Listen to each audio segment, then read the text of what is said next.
Does software have to change, even in adaptation? Well, that's a very good question, because the demonstrated evolutionary change that we can actually observe in organisms, which is typically very minor, occurs nevertheless as the result, it's becoming increasingly clear, of pre-programmed adaptive capacity that's already in the genome. No new genetic information is being produced. Got it.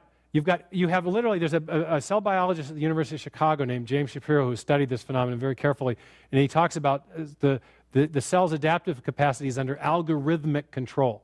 There are literally if-then subroutines that are at work. If we get a colder climate, then trigger, then a cascade of signals goes to the genome, and it triggers the expression of a gene, or probably a whole suite of genes that will help the organism respond to that environmental challenge. If some other contingency arises, that triggers another cascade of signals and a different expression of genes or combinations thereof. So it's all pre-programmed, and that, of course, raises the deeper and more fundamental question of where does that programming come from?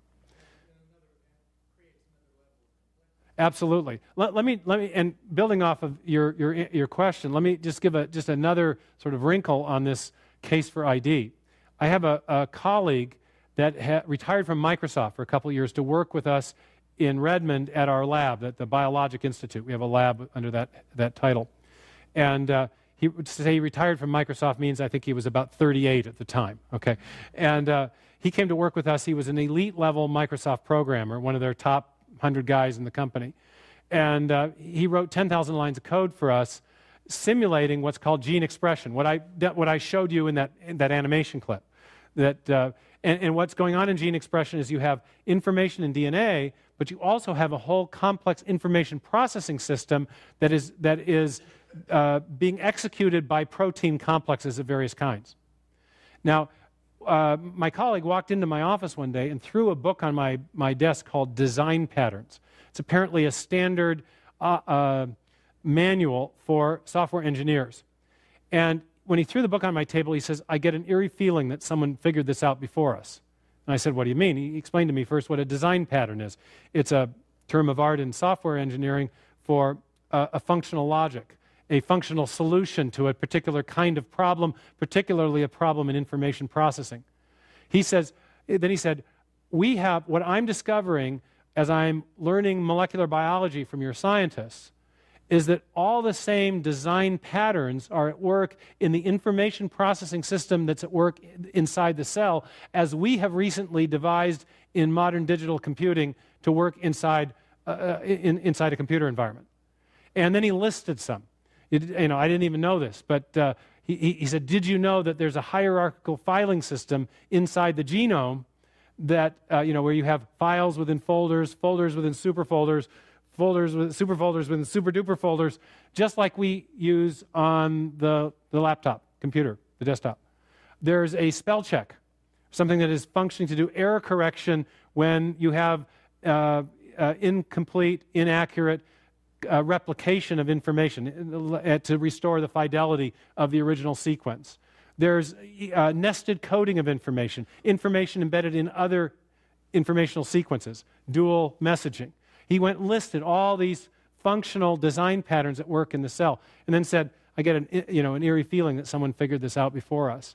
And of course, that was to him an intuitive kind of connection, but for me, it actually underscores the logic of the case we're making for design. That was a very logical thing to conclude, because we know of only one kind of cause that has produced complex information processing systems with all those various design patterns, and that's, again, intelligent agents.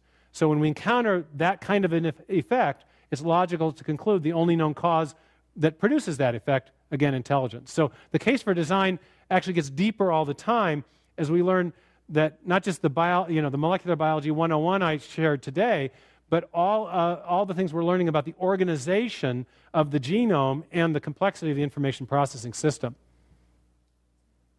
Yeah, it kind of gives you shivers, doesn't it, when you think about just how intricate this system is.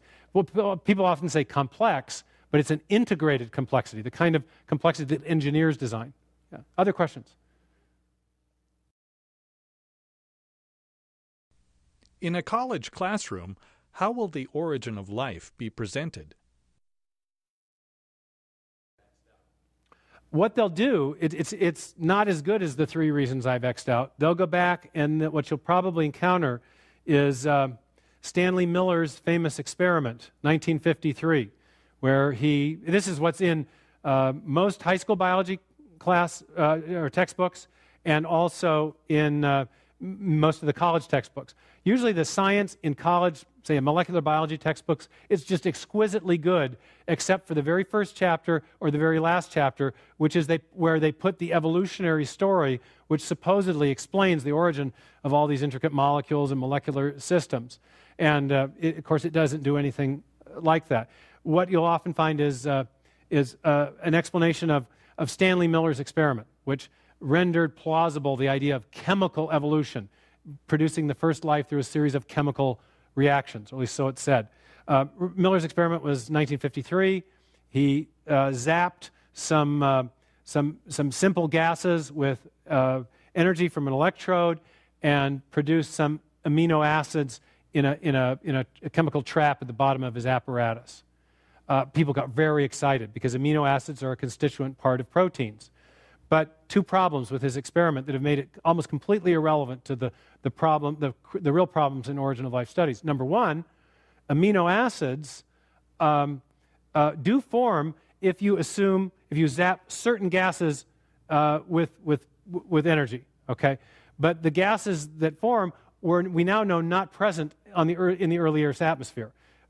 Miller assumed what's called a reducing atmosphere, where electrochemically things will quickly move from simpler chemicals to amino acids.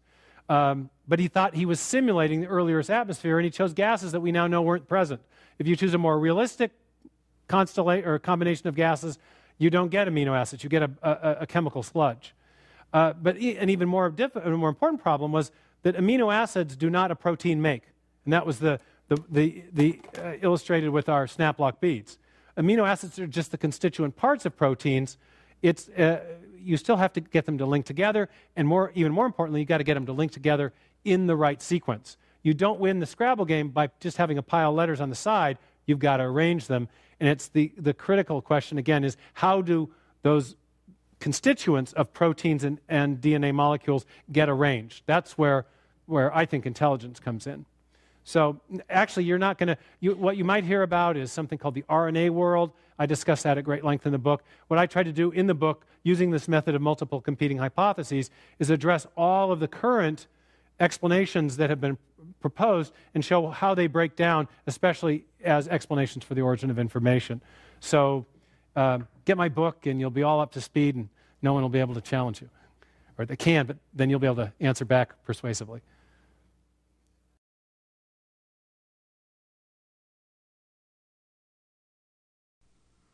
If you are speaking to an audience with many different viewpoints, how do you defend your conclusions?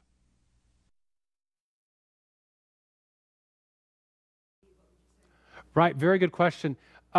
Notice how I developed the logic of the case for intelligent design. We're basing the inference to design based on our uniform and repeated experience of cause and effect around us. What we know of cause and effect is that it always takes an intelligence.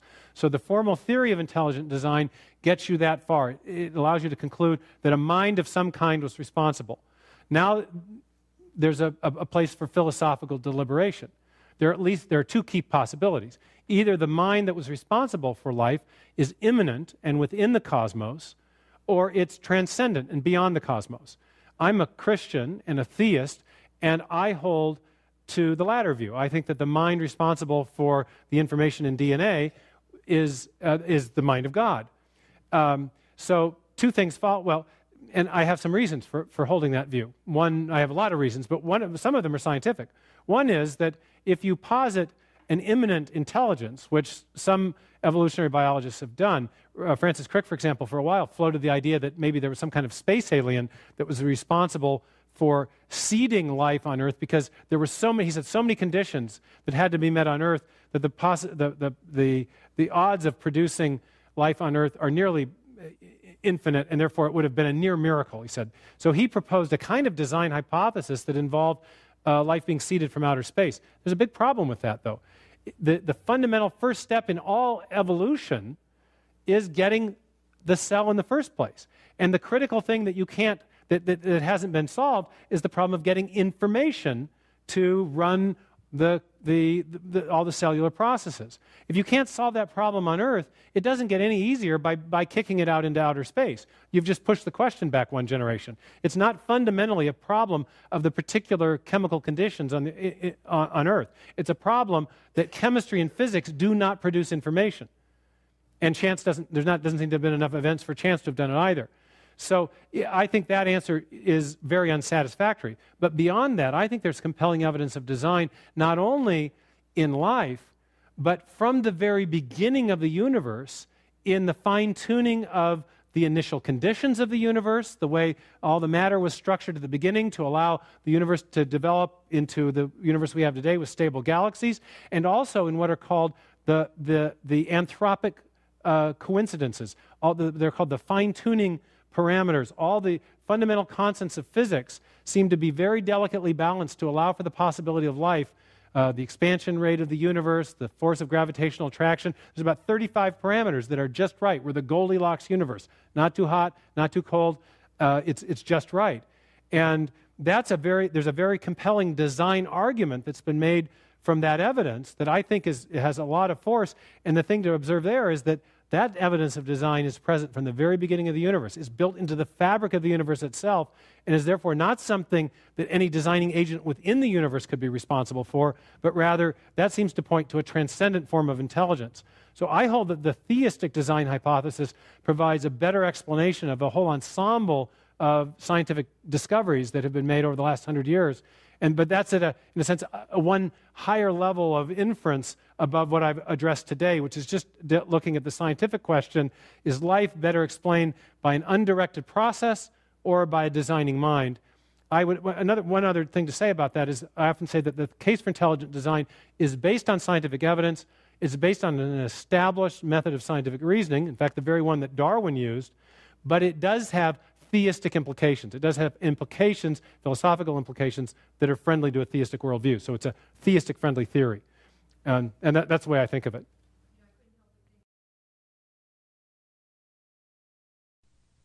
Could you make a case for the design evident in the cell being extended to the design of the entire universe?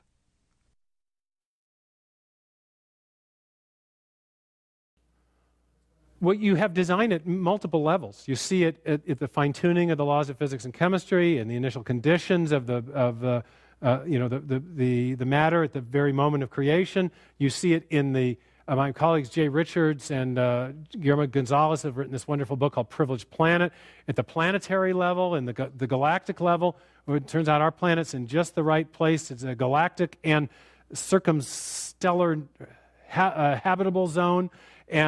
And then we're also in just the right place to allow for scientific discoveries. It's an amazing new design argument. And then you see it in biology, not just here, by the way. I mean, I've focused on this critical issue of the origin of the first life, but I think you see evidence down the biological timeline in an event called the Cambrian explosion. I think you see it in many places. Human origins, I think, also bespeak something more than immaterial processes. So I see that, to me, bespeaks a creator who is active in the course of creation, not a deistic creator who just wound the clock up at the beginning, nor do I think you could posit a space alien. I think the theistic design hypothesis is the one that accounts for the full ensemble of evidences. I have an article on our website at Discovery Institute called The Return of the God Hypothesis, where I relate what I've talked about today to the larger question of, well, what is the correct worldview or metaphysical hypothesis to make sense of the broad range of things that have been discovered by science? I argue that it's theism, the belief in a transcendent and also active creator God.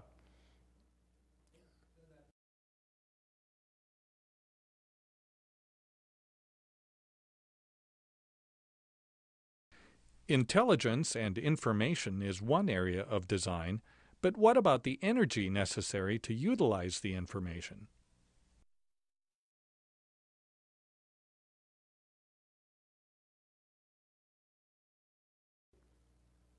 There's a wonderful book called Fire in the Equations. It's a quotation from the physicist Paul Dirac, and it's by I think think a historian of science is talking about this question. It's one thing to have the mathematics to describe what always happens in the universe. But Dirac said, okay, we've got our equations, but there's still the fundamental mystery. You know, A, why is there something rather than nothing? And what puts the fire in the equations? What puts the reality into nature that we're describing with the equations, the energy, the matter, and the arrangement of the matter, which constitutes the information? I've focused on the information question because so many scientists today are materialists. They hold the worldview of materialism, which says that the fundamental entity from which everything else came is matter and energy. That was the 19th century ideology that flowed out of some of the late 19th century scientific theorizing. And what those scientists in that era overlooked was the third fundamental entity of information, which is something that we, as I've argued, only comes from intelligence. But you're right. Where does the matter come from? Where does the energy come from?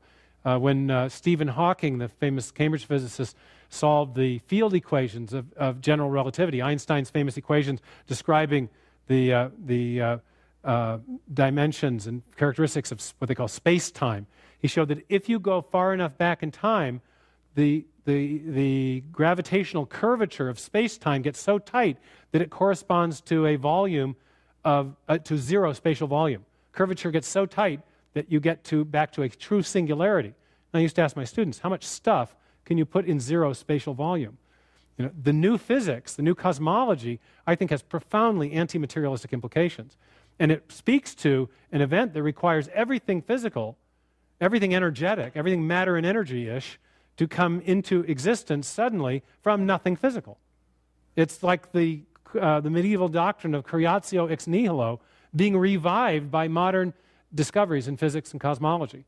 And now we have on top of that the medieval argument from design, the teleological argument, being revived from discoveries both in physics with the fine-tuning and in biology with the discovery of molecular machines and information processing systems and digital code. I often, as I mentioned, not everyone who accepts the theory of intelligent design is a Christian, but I happen to be one. And when I sign my book, I often inscribe the verse from the Psalms that says, "He has caused his wonders to be remembered," Psalm 111:4. I think we live in very privileged times where, because of the telescopes, because of the microscopes, because of the genius of men like Dirac and Einstein and Crick, we're seeing greater evidence for God's handiwork than at any time in history. That passage from Romans 1 to me always comes to mind as well. From the things that are made, is what Paul says, we know the attributes of the Creator.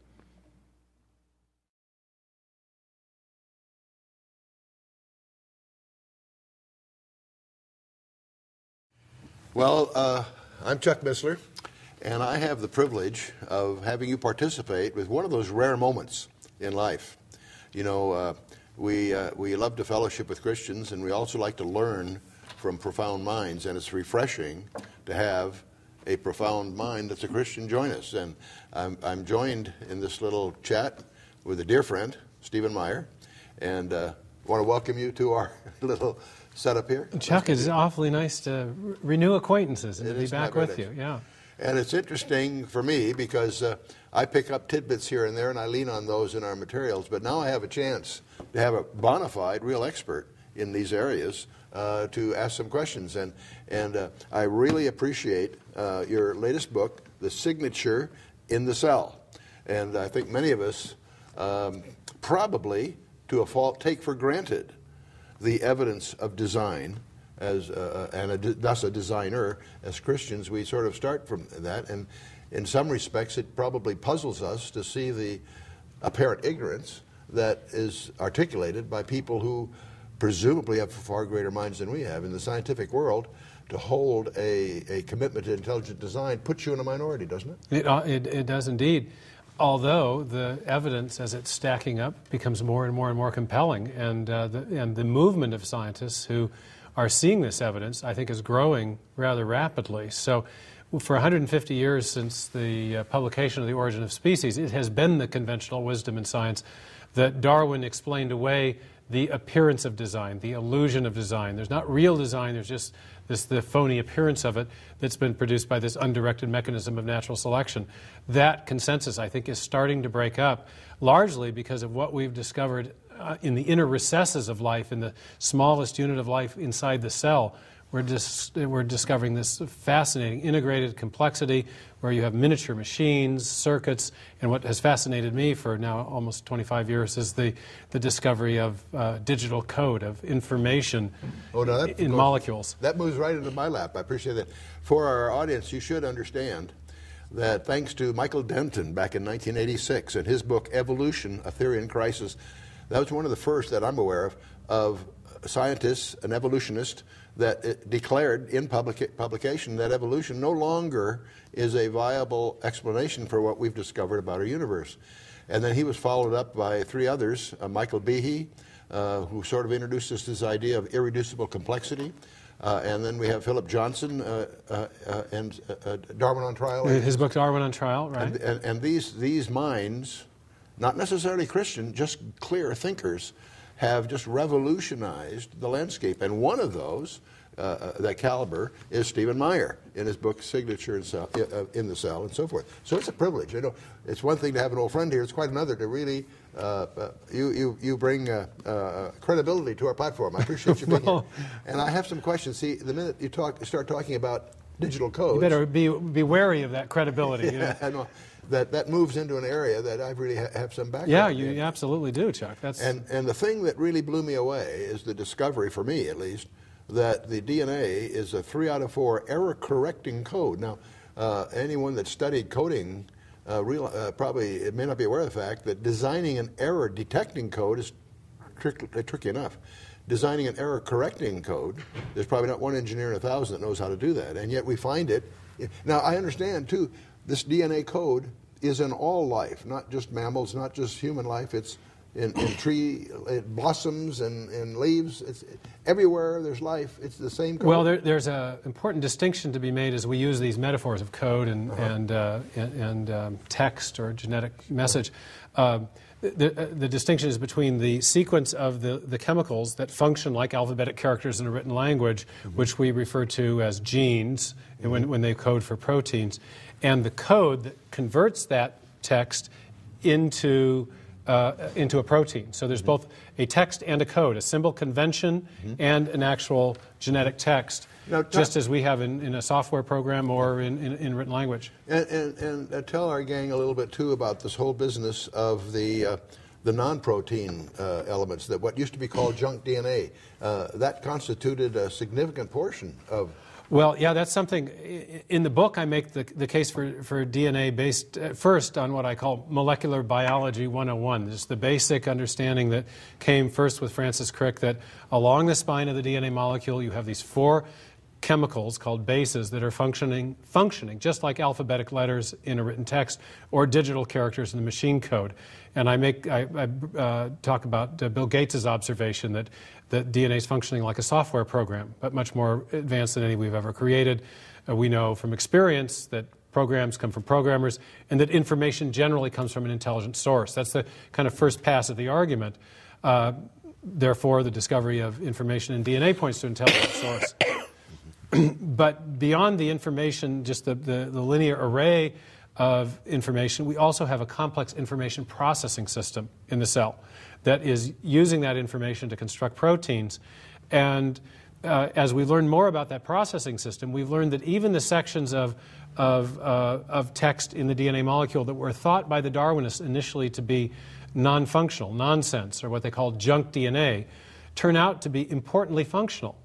And overall, the non-coding regions, which make up the vast majority of the genome, are functioning like an operating system in a computer, which is directing the timing and the expression, regulating the use of the other information, the protein coding regions, the data sets that are stored on the DNA molecule. So whereas in the 1980s it was thought that there was a tiny section of the DNA molecule that was the result that was functional, and the rest was the remnant of the natural selection and random mutation trial and error process, and therefore junk, we now know that almost all of the genome is transcribed, it's all used, and it's all functional, and the non-coding regions are operating like higher level operating system, which only deepens the richness of the comparison between what's going on in a living system and our own high-tech digital world.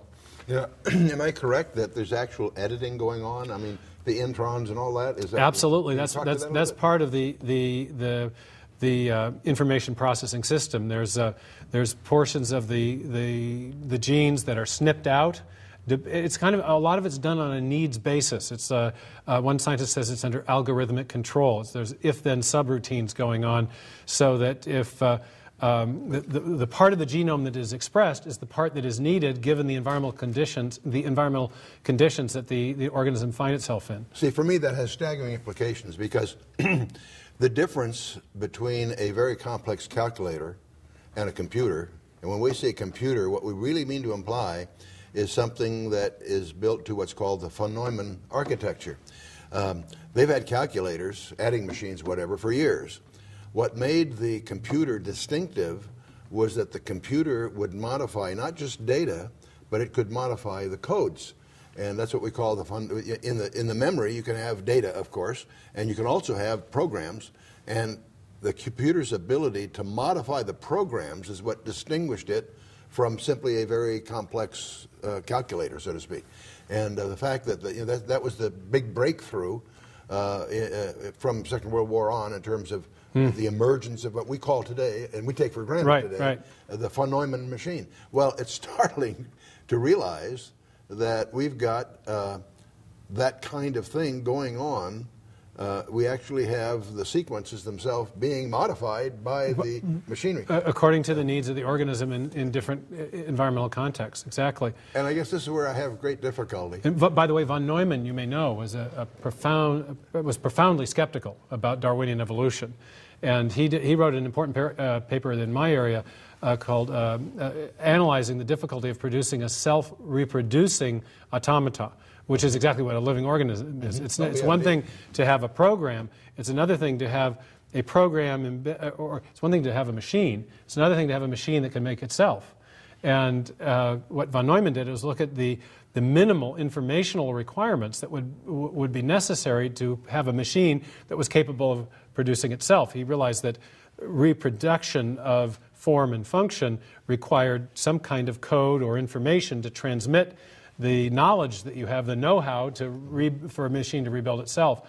And as a result of those calculations and his analysis of what would be involved, he said, there's just no way you can get from simple molecules to a self-reproducing automata. And so he was a profound skeptic of Darwinian evolution and these chemical evolutionary theories of the origin of the first life. Interesting, interesting. Well, I guess let's bring it down to the practical Christian witnesser that knows his Bible to some extent, and he runs it. What is the best way for a layman to communicate and establish this idea of intelligent design, setting aside the university professors and all that, the high level. You fight the battle in a certain domain. Exactly. But our average listener is going to, be just having a cup of coffee with a friend. What is the best armament that he might use to communicate the whole issue of intelligent design? Well, I think at some level this is not that hard. My dad is a mechanical engineer, and one of the things he taught me was that there are no such thing as really hard problems. There are problems that are an aggregate of simple, tractable problems. And I've taken that approach in communication on this, because the basic argument for intelligent design, based on the presence of the digital code that's stored in DNA, is not that difficult to explain. And it runs something like this. I said it a few minutes ago, maybe too fast, but let me just reprise it here, if you don't mind, because it might be helpful for your listeners. The critical discovery was 1957, when Francis Crick, the co-discoverer of the structure of DNA, realized that DNA was literally storing information in a digital form, that it was his so-called sequence hypothesis. Now, he realized that the 4 characters along the spine of the DNA are functioning just like alphabetic characters in a written language or digital characters in the machine code. when you think about that for a minute, that's very, very suggestive. When Bill Gates says DNA is like a software program, it is similarly very suggestive. Why? Because we know from experience, from uniform and repeated experience, which is the basis of all scientific reasoning, that information always comes from an intelligent source. A program comes from a programmer. A paragraph in a book comes from a writer. A headline also comes from a writer. Information embedded in a radio signal ultimately comes from a human mind. So whenever we find information and we trace it back to its source, and this is the key premise, we always come to an intelligence, to a mind, not a material process. So the discovery of information, in digital form no less, in the DNA molecule, points decisively back to an intelligent designer. A program requires a programmer. That's the essence of the argument. It's very commonsensical. It's based on what we know from our experience. It resonates with what we know based on the information age, and I think young people get this very quickly. So it's the basic core argument's not that hard to explain, and you can get it from the book. You can get it. We have some videos at Discovery Institute, one called "Unlocking the Mystery of Life." What I've found talking on airplanes, especially when I run into engineers, or medical doctors, or software people, they get this right away. It's not the question. Next question is not, is this science, or the kind of phony objections that we're encountering in the academic world? The next question is usually, well, who do you think the intelligent designer is? You know, they want to get right to the metaphysical question. Sure. So I would not, for the smart lay people, non-scientifically trained or scientifically trained, can I think, communicate this basic argument. And then, of course, one picture's worth 1,000 words when you actually see what's going on inside the cell. That animation that I showed in the lecture that we did is available on my website for the book. And we've done this video, Unlocking the Mystery of Life, that takes you inside. You see the miniature machines. My dad, who's a mechanical engineer, as I mentioned, was a little nonplussed when I left a reasonable, respectable job in geophysics to go study the philosophy of science. And when I came back from grad school, he was asking me questions about what I'd been studying, and I gave him a little slide of an animation still of the bacterial flagellar motor, which Michael Behe was at just that point making famous in his book Darwin's Black Box. It's a rotary engine. It's inside a cell wall of a simple bacterium, and it's got rotor, stator, O-rings, drive shaft, bushings. Dad, mechanical engineer, looks at it and he tips down his glasses and gets a good look, and he hands it back to me. He says, "Okay, I get it." He's been a big fan of intelligent design ever since. So ordinary folks, I don't think, should despair at all those smart PhDs out there who are going to refute them. I think most people will get this pretty readily. I mean, it's the Romans 1 message that God has made it plain in the things that are made. I'm glad you brought that up, because one of the things some time ago when I was doing some research to support our Genesis commentary revision, I was startled to discover that God's first jealousy is as creator. His role as redeemer, you need the Word of God to understand that, but the creator, the creation itself, leaves us without excuse. And I was startled to discover that there's a specific judgment by God of a culture that fails to acknowledge him as creator. And that's really what Romans 1, for the last half of that chapter, is all about. And many people read that and don't get it. It's not about an individual decision. It's about a judgment of God on the culture. And I won't get into it more here. It's probably not the right place. But Romans 1, from 18 to the end, is a judgment on a culture. And indeed, that's what's so bizarre to me about our scientific culture, is that it is presumably the pursuit of truth, and yet we embed that in a culture which denies the existence of truth.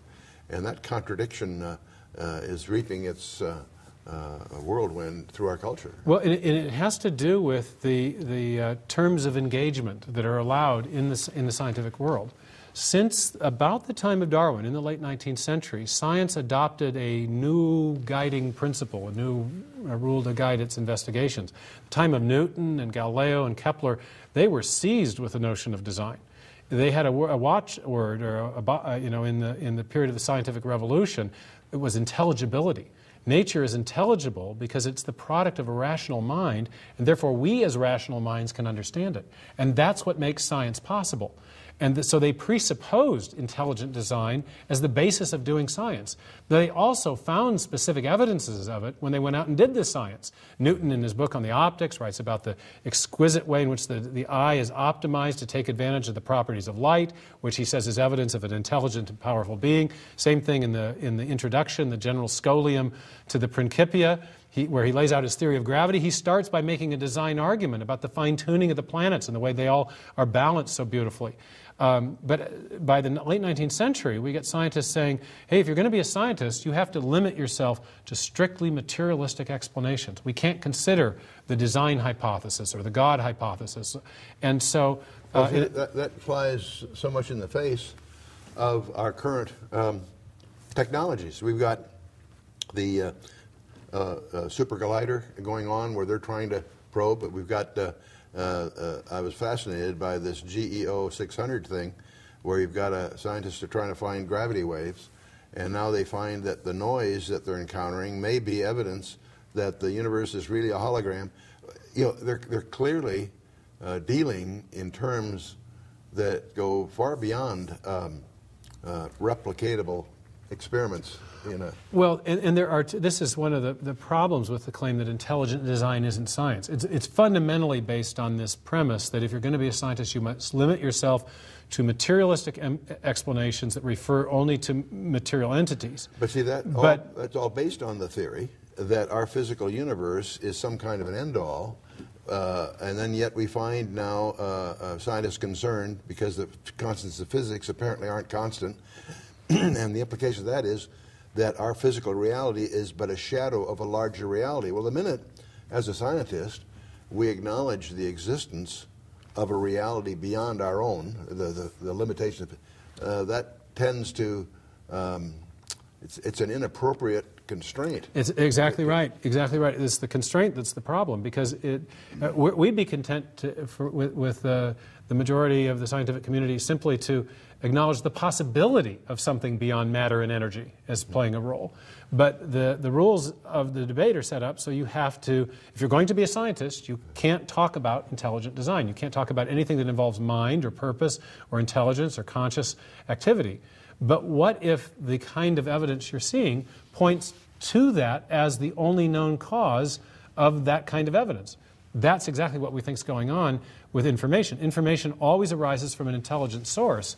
So if you foreclose the possibility and say, I'm not going to even consider intelligent design, you're going to be beating your head against the same wall for a long time. I mean, imagine the guy... There's a term for that. It's called denial. It's called denial. Imagine the archaeologist looking at the Rosetta Stone saying, well, it's got to be wind and erosion. You know, we can't talk about any ancient scribes because those guys would have been intelligence, and we got to limit ourselves to material processes. They would never have come to the true explanation. So in addition to making a scientific case for intelligent design, we're also challenging the rules of science. Michael Behe's got a T-shirt. He says, let's break some rules. Because we think the fundamental obligation of the scientist is not to limit yourself to a set of artificially constrained options when you're theorizing. It's to follow the evidence wherever it leads to the best explanation, to the one that's most consistent with experience. Yeah, we find that even in biblical, in seminary terms, because they overemphasize context. And yet, again and again and again, the Holy Spirit deliberately indulges in transfers of context, what we would call a pun, and he uses that all the time. And it's interesting, I tangle often with some of my friends on this whole issue of context, context, context. And then they jump into Matthew, and again and again and again and again, he opens his gospel with examples where he takes quotes from the Old Testament out of context to make a point. And it's almost if Matthew's given an assignment to embarrass that excessive commitment to context that is preached so rigidly. Now I've shifted, from the scientific thing into the seminary world, but again, we seem to be victims of the barriers we put up. Well, the materialistic assumption as being foundational to all good science and scholarship had a profound effect on biblical studies starting in the late 19th century, where biblical scholars adopted the higher critical models that were essentially evolutionary explanations for the origin of the text.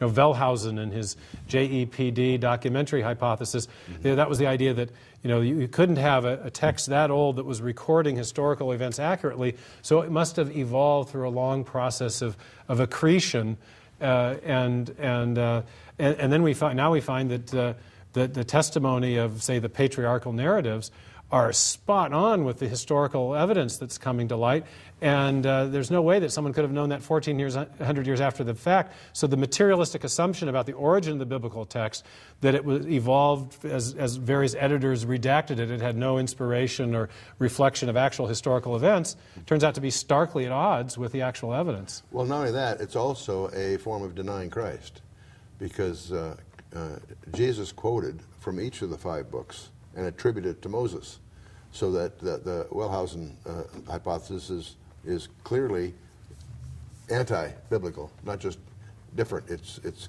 contradictory, and I'm very indebted to John in John 12, because when I was a young teenager growing up and I was getting into biblical things a lot, and I ran into the Isaiah hypothesis, and I didn't buy it, but I didn't know how to refute it. Well, discovering John 12, where Jesus quotes from Isaiah 6 and from Isaiah 53, and says that same Isaiah said again.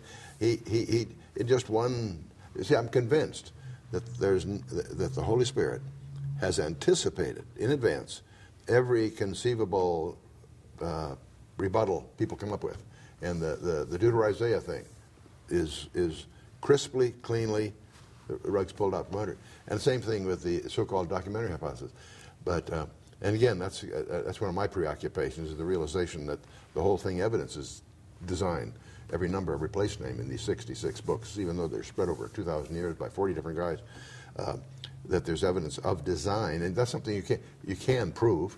And then once you prove that, you also come to grips with that design had to originate from outside time. So it's interesting to me, Chuck, that your background was in engineering, you know, because we've found that as we're making our case for intelligent design based on the evidence in biology, that the people who get it first are engineers, software designers, and medical doctors. The academic biologists tend to be locked into the 19th century mindset of the very qualitative, descriptive approach to biology. And the people that actually design things, or who work on, say, the design systems in the human body, like the medical doctors, they're very, very quick to see that you've got control systems, you've got information processing systems, you have all these elegant ways of solving problems that bespeak engineering. And to a design engineer, an engineer that's in one of the aerospace firms or whatever, they're very conscious of the fact that design requires coordination, and noise is the enemy. Randomness is the enemy. Right. And that's why I have often leaned on a publication when I was at RAND. In 1955 published a book called A Million Random Digits. And you show that to a layman and they laugh. You know, it's just a book of random numbers. And no, it was considered at the time a major breakthrough, because they used the best computers available at that time to go through that to make sure they were random. And what that means is that they absolutely made sure there was no design, no symmetry, no repeatability, no design of any kind. And they had to spend a lot of energy to really make sure that they would meet the criteria of being random. And what it should communicate to us is that in a spectrum, randomness and design are opposites on a continuum. Right. And to attribute these elegant things that we discover in the body, for example, to anything other than extremely elegant design, to try to ascribe it to the operation of chance is probably the definition of absurdity. Yeah. Notice, too, with the work that you just described, presuppose the ability to detect design.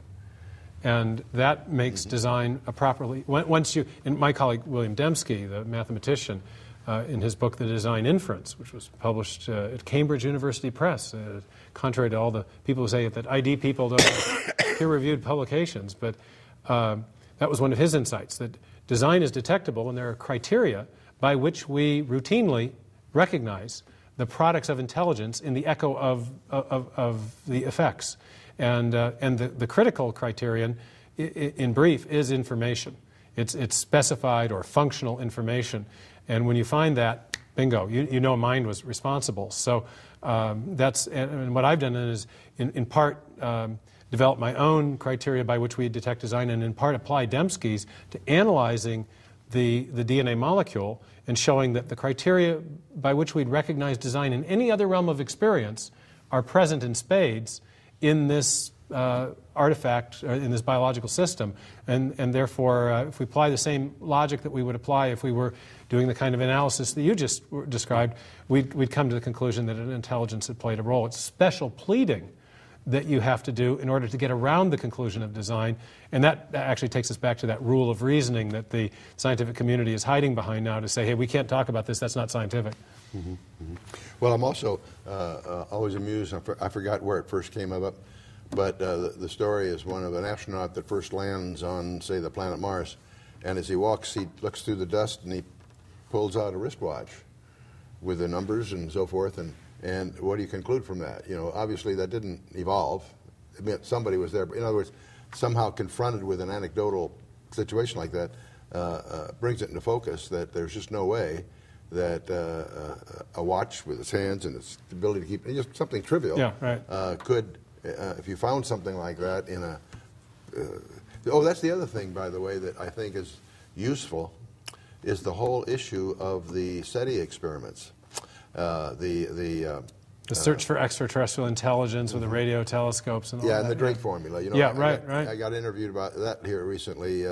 Tom Horn had a thing he had wanted to get into, but the whole idea, they were trying to ascertain the probability of life in outer space, but they used the Drake formula as a way of organizing the debate, and they had 84 of the top scientists gather together and so forth.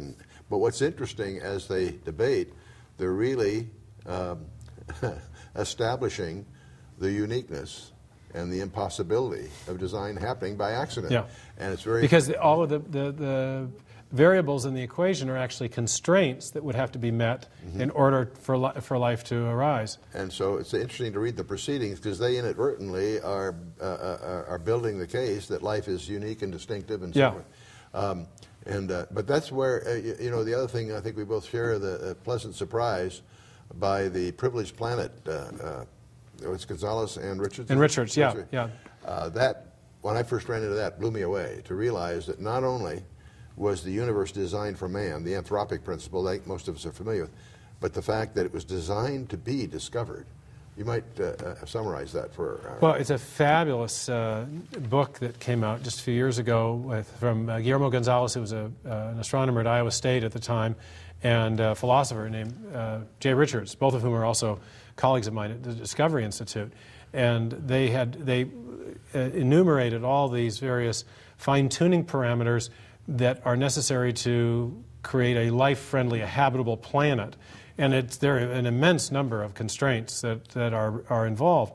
But Guillermo had an aha moment when he was studying eclipses and realized that the same set of conditions that are required for habitability correlate with discoverability or measurability, was the way he put it. That measurability and habitability go together. That is to say that the universe, or the planet Earth, is in, just the right distance from the sun in a circumstellar habitable zone, I think is the way they put it. And it's also our galaxies in just the right place within the galactic arm, and to allow for life to be, not too hot, not too cold, not too much radiation, not too close to this, not too close to that. But that same narrow band wherein life can exist, and human life can exist, is also a narrow domain in which scientific observations can be made of a fundamental sort. We're in just the right place in the solar system where we can observe eclipses. Knowing about eclipses turns out to be important for learning about the chemical composition of the sun. Because of that, then we can study things in deep space. We're in just the right place in the galaxy to be able to study things in deep space. Our knowledge, and it just goes on and on. There's numerous things that we couldn't know unless our planet was right where it is in relation to the sun, and our galaxy, and our solar system was right where it is in relation to the wider galaxy. Yeah, the mathematics of a solar eclipse, the size of the moon, the placement of Earth and sun, so it literally blocks out the sun except for the corona, which is what led to the discovery of spectroscopy. Exactly, which exactly. opened the whole field of astronomy. And chemistry. I mean, spectroscopy, excuse me, is... And the precision there Yeah. is so precise that it, again, couldn't be accidental. Right. It was designed to do what? To allow us to discover. And it's a testimony to the mercy of God, I think. And something, you know, I've make the caveat that obviously not everyone that's developing or defending the theory of intelligent design is a Christian. You mentioned Michael Denton. He's a religiously agnostic, but he's was a very important scientist in getting the idea of intelligent design on the table. But I happen to be a Christian, and what I like about the Richards and Gonzalez hypothesis is, first of all, it's got a lot of evidence in favor of it, but secondly, it tells you not only that our planet was designed, but it seems to reveal something about the heart of the designer. It seems to suggest that he wants to be known, you know, which I think is a kind of an invitation to relationship, which is exciting. I would agree with you, but even move the decimal point over. I think our designer has deliberately set it up so that all of us are without excuse. We can be excused from a number of other things that we don't know about, but when we're confronted with the creation, there's enough there to hold us accountable, and I think that's the heavy side of that in my mind. But I think that we are without excuse, and I think that's a fundamental. There are a lot of other things that we learn and understand from the Word of God. Okay, great. But the creation speaks for itself. I have a friend who says it's an intellectual property issue. You know, there's this connection between the word author and author's rights or authority. You know, and that when you were saying that your Bible study had revealed that God takes his standing as the creator rather seriously and holds us accountable to recognize that. My friend has had the same insight. He says it's an intellectual property issue. He made it. You know, us attributing this to an undirected material process is rather offensive. Very offensive. Yeah, very much so. I'm looking forward to doing more with you, my friend. It'd be a lot of fun, and I sure appreciate your opening up your auditorium today for the lecture, and the chance to talk to you is always fun. You are welcome here anytime, and I challenge you to call my bluff. Okay. And we'll be trying to impose upon you to participate in some of our conferences, because it's a refreshing voice, and it's nice to have an actual practitioner, not just someone on the sidelines speculating like I do. You're right there in the heat of the maybe battle. we can get some of our other guys over here too, you know, and talk about that privileged planet. They have a wonderful lecture on that. Gonzalez and Richards do. It's fascinating. I have the book, and the video is one of the best things I've ever seen. It really is terrific. So I appreciate you being here. Thank you, Chuck. Great to be with you again. God bless you. You too.